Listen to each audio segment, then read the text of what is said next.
Tacón, punta tacón. Teresa Portela. Hola, son Teresa Portela, piragüista galega e subcampeona olímpica en Tokio 2020. Participei en 7 Xogos Olímpicos, os Xogos Olímpicos celebranse cada 4 anos e os primeiros xogos os que participei foron no ano 2000, os Xogos Olímpicos de Sydney. Despois estive nos de Atenas, que foron 4 anos despois, 2004.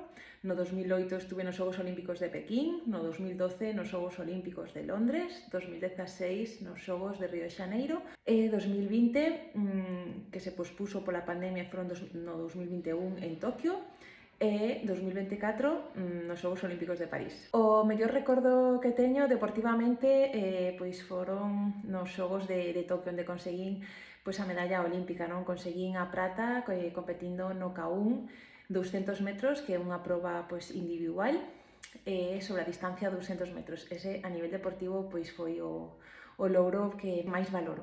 Pois comecei no piragüismo cando tiña 9 anos, comecei en Aldán, que é onde son eu, onde nacín, pois o que quería era pasar ese verán coas miñas amigas, pasalo ben, aprender a andar en piragua, non caírme, estar na praia, disfrutar, ese foi pois o meu plan para aquel ano.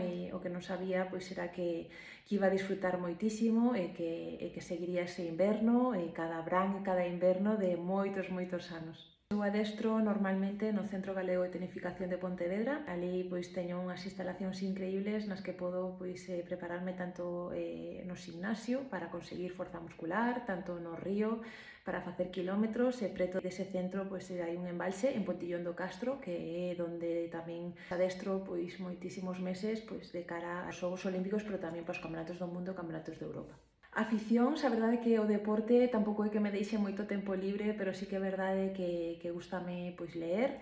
Outros deportes, pois sí, gústame moitísimo, en xeral gústame todos os deportes, tento seguilos. Sí que é verdade que practicalos non, pois porque ao final, como digo, o meu deporte requiere pois moitas horas de dedicación e non me permite facer outros, e sobre todo tamén pois para evitar lesións, evitar pois complicacións, non? Eu aconsello que todo o mundo pois faga algún deporte ou practique exercicio físico. Ao final ten moitísimos beneficios, pois porque sínteste ben, estás facendo algo pois completamente saudable pois para o teu corazón, mellora a calidade do sono, pois ten moitísimos beneficios, sobre todo tamén porque che dá a oportunidade de socializar, de quedar con outra xente, de coñecer. E penso que ten moitas cousas boas, o sea que penso que o deporte e a actividade física ten que estar a diario na vida de cada un e ser un estilo de vida. E ler, sí, xa digo, é unha das miñas aficións, ler. Sempre me gustou e sempre me encantou. A verdade é que sempre levo un libro conmigo, ben sexa para o adestramento. Ratiños que teño libre, pois sempre intento pois ler, e digo que me encanta porque nas competicións sempre levo libros conmigo, pois porque me fai desconectar, me faime de repente, pois según o que este lendo, pois levarme a outro lugar, e métome tanto no libro e na historia que fai que desconecte, que me tranquilice, que dame moita paz. Penso que é moi importante, porque ao final coa lectura tamén temos máis riqueza a hora de expresarnos, a hora de mostrar o que sentimos, e axúdanos pois eso, a desconectar, a de repente pois vivir a historia e entrar dentro dese libro. Encántame e eu recomendo a todo o mundo que lea, sexa o tema que cada un, evidentemente, a cada un gustalle pois un tema ou diferentes estilos, non?